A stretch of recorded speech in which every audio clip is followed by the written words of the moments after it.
نبئ عبادی انی انا الغفور الرحیم وان عذابی هو العذاب الالیم. تو سورہ حجر میں اللہ تعالیٰ نے اپنا تعارف کرایا بڑے شاندار الفاظ میں. میں چاہتا ہوں کہ ناظرین وہی غور سے سن لیں. جی. تو اللہ رب العزت فرماتے ہیں میرے محبوب نبئ عبادی انی انا الغفور الرحیم. جی. کہ میرے محبوب میرے بندوں کو بتا دے کہ میں بہت بخشنے والا بہت مہربان ہوں. بے شک وہ ہے. بہت رحم کرنے والا ہوں. بے شک ہے. بے شک ہے. اگلی ہی آیت میں فرمایا وَأَنَّ عَذَابِي هُوَ الْعَذَابُ الْعَلِيمُ، اور میرا عذاب بھی بہت دردناک ہے.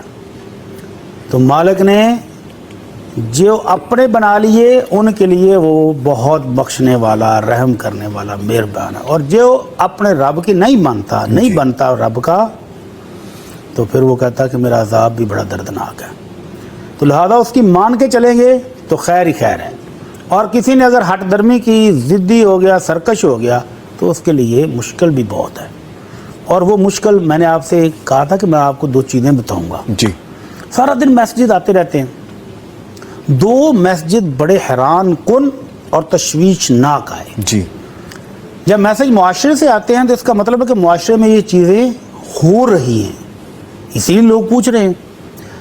تو ان کا یہ سوال پوچھنا اس بات کی دلیل ہے کہ ہمارے مہنگے ترین انسٹیٹیوٹ، ہمارے مہنگے تعلیمی ادارے جی ہمیں اسلام نہیں سکھا رہے. بدقسمتی سے، اللہ اکبر، بدقسمتی سے جو سکھا رہے ہیں وہ بالکل اسلامی تعلیمات کے الٹا ہے. حالانکہ حکم یہ تھا، نبی رحمت صلی اللہ علیہ وسلم فرماتے ہیں طالب العلم فریضۃ علی کل مسلم، ہر مسلمان کے لیے علم حاصل کرنا ضروری ہے. کون سا علم؟ اسلام کا علم، کہ جس کے مطابق آپ اپنے معاملات زندگی ادا کرتے ہوئے کم از کم مسلمان تو دکھائی دیں. آپ کاروبار کر رہے ہیں، آپ شادی بیاہ میں مصروف ہیں، آپ خوشی غمی میں ہیں، کم از کم آپ کے کردار سے آپ کی سیرت سے پتہ تو چلے کہ یہ مسلمان ہے. جی. اتنا علم حاصل کرنا ہر بندے کے لیے ضروری ہے. تو دو سوالات مجھ سے آج پوچھے گئے، ذرا وہ سنیں. جی سر. اور پھر اپنے معاشرے میں ہونے والی اس تباہی کا احساس کریں کہ ہماری نوجوان نسل کدھر جا رہی ہے. پہلا سوال کسی بہن نے پوچھا کہ وہ شادی کرنے جا رہی ہیں ایک نان مسلم کے ساتھ، اللہ، اور شادی سے پہلے طے کیا ہو رہا ہے کہ ایک نکاح مسلمانوں کے طریقے کے مطابق ہوگا اور ایک لڑکے کے مذہب کے مطابق ہوگا. شادی کے بعد بچے ہوں گے تو وہ آزاد ہیں، وہ ماں کے مذہب پر رہیں یا باپ کے مذہب پر رہیں. دونوں ایک دوسرے کے مذہبی تہواروں میں شرکت بھی کریں گے اور مل جل کر حسین زندگی بسر کریں گے. یہ مسلمان معاشرے میں، مسلمان ملک میں تعلیمی اداروں سے فارغ التحصیل پڑھے لکھے لوگوں کا یہ ہو رہا ہے. جبکہ اللہ رب العزت کیا فرماتے ہیں کہ لا ہن حل لہم ولا ہم یحلون لہن، غیر مسلم مردوں کے لیے مسلمان عورتیں حلال نہیں ہیں، اور نہ ہی مسلمان عورتوں کے لیے غیر مسلم لڑکے حلال ہیں. شادی ہو ہی نہیں سکتی، حرام ہیں. اور یہاں دیکھیں مستقبل بعید کی پلاننگ بھی چل رہی ہے کہ بچے ہوں گے تو وہ ماں کے مذہب پر ہوں گے کہ باپ کے مذہب پر ہوں گے، یہ ایک دوسرے کی تقریبات میں جائیں گے کہ نہیں جائیں گے، ساری طے کر لی ہے اور آپ پوچھ رہے ہیں کہ یہ جائز ہے. اور دوسرا سوال اس سے بھی زیادہ حیران کن ہے، اس سے بھی زیادہ تشویشناک ہے کہ ایک عام مسلمان بالکل تھوڑا پڑھا لکھا بھی ایسا سوال کرتے ہوئے مجھے تو حیرانگی ہو رہی ہے کہ یہ کیسے معاشرہ ہے. سوال یہ ہے کہ ایک ماں کے ہاں دو بچے پیدا ہوئے، ایک بیٹا ایک بیٹی. جی. ایک نے اس ماں کا دودھ پیا ہے، دوسرا نہیں پی سکا کسی وجہ سے. اب یہ جوان ہے اور آپس میں شادی کرنا چاہتے ہیں. اللہ اکبر. یہ ہے ہمارا اسلامی معاشرہ. دلیل کیا ہے؟ ایک نے دودھ پیا ہوا ہے اس ماں کا اور دوسرے نے نہیں پیا ہوا. وہ بھائی باپ تو ایک ہے، ماں تو ایک ہے، دودھ پینے سے کیا ہوگا؟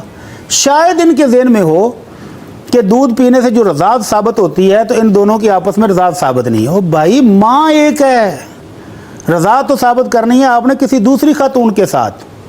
سگی ماں کا دودھ پینے نہ پینے سے کچھ فرق نہیں پڑتا ہے. ان کا والد اللہ ایک ہے، ان اکبر۔ کی ماں ایک ہے، اور وہ پوچھ رہے ہیں کہ ان کی شادی آپس میں ہو سکتی ہے، بڑی صاحب سوری، اور میرا خیال ہے وہ کرنے جا رہے ہیں۔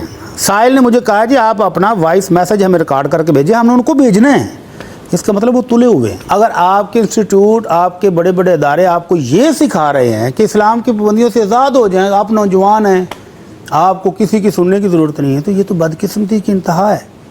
والدین یہ سمجھ رہے ہیں کہ ہم نے مہنگے ترین اداروں میں بچوں کو ایڈمیشن دلوا دیا ہے، اب یہ اچھے مسلمان بنیں گے، اچھے پاکستانی بنیں گے، اچھے انسان بنیں گے۔ وہ تو کچھ بھی نہیں بن رہے، وہ تو کچھ بھی نہیں سیکھ وہ رہے۔ یہ بن رہے ہیں جو آپ فرما رہے ہیں۔ بڑی صاحب میں بڑی معذرت کے ساتھ واہ اللہ، سمجھنے کے لیے میں ایک بات آپ سے کرنا چاہتا ہوں، اگر میں غلط ہوں تو تصحیح فرما دیجیے گا، لیکن میں جی پین کا اظہار کر رہا ہوں، یہ تکلیف کا اللہ اظہار کر رہا ہوں۔ اکثر ہم کہیں انٹلیکچوئل اور اس طرح کی سوسائٹیز میں بیٹھے ہوتے ہیں کسی گیدرنگ میں، تو جب ہم ایسی کسی سٹیج پہ آ جاتے ہیں نا، جیسے آپ ابھی ڈسکس کر رہے ہیں کہ یہ دو سوال آئے ہیں آپ کو، جی معاشرے کے بگاڑ میں بہت بھیانک صورتیں ہم دیکھنے کو آج کل فیس کرتے ہیں، ویڈیوز دیکھتے ہیں، خبریں سنتے ہیں، ہم خبر کی دنیا کے لوگ ہیں، تو سر یہی تو ہے اور کیا ہے جو آپ غلامی فرما رہے بھائی، ہیں؟ اس سے بھی زیادہ المناک صورت، ایک جگہ پر ہم دعوت میں تھے، تو اس دعوت میں بہت سارے بڑے بڑے اداروں کے ٹیچرز موجود تھے، آپ کے نامی گرامی جو نامور ادارے ہیں نا لاہور میں، جی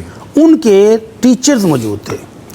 ان میں سے ہر ایک جو ہے وہ کانوں کو ہاتھ لگا رہا تھا کہ ہمارے ادارے میں اسلام کی وہ دجیاں اڑائی جا رہی ہیں کہ اللہ کی پناہ ہے۔